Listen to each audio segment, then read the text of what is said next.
brand new for 2018 is the kids' wake surfboard that we couldn't be more excited about. It's called the Microwave and it's awesome.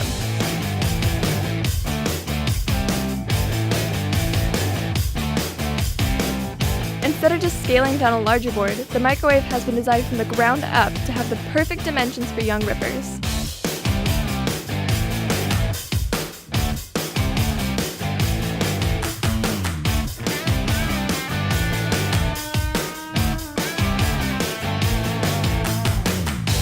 This skim-style board sits nicely in the water, is super stable, and has plenty of forward drive.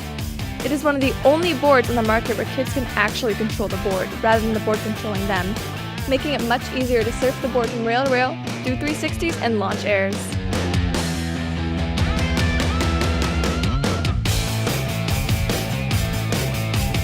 This is also a great board for teaching kids. The color-coded pads remind the surfer where they need to shift their weight when they need to adjust their speed. Green means go, so shift your weight over the green pad to speed up. Red means stop, so shift towards the red pad to put on the brakes. This truly is the ultimate grom board, making surfing easier and more fun for every level of young ripper.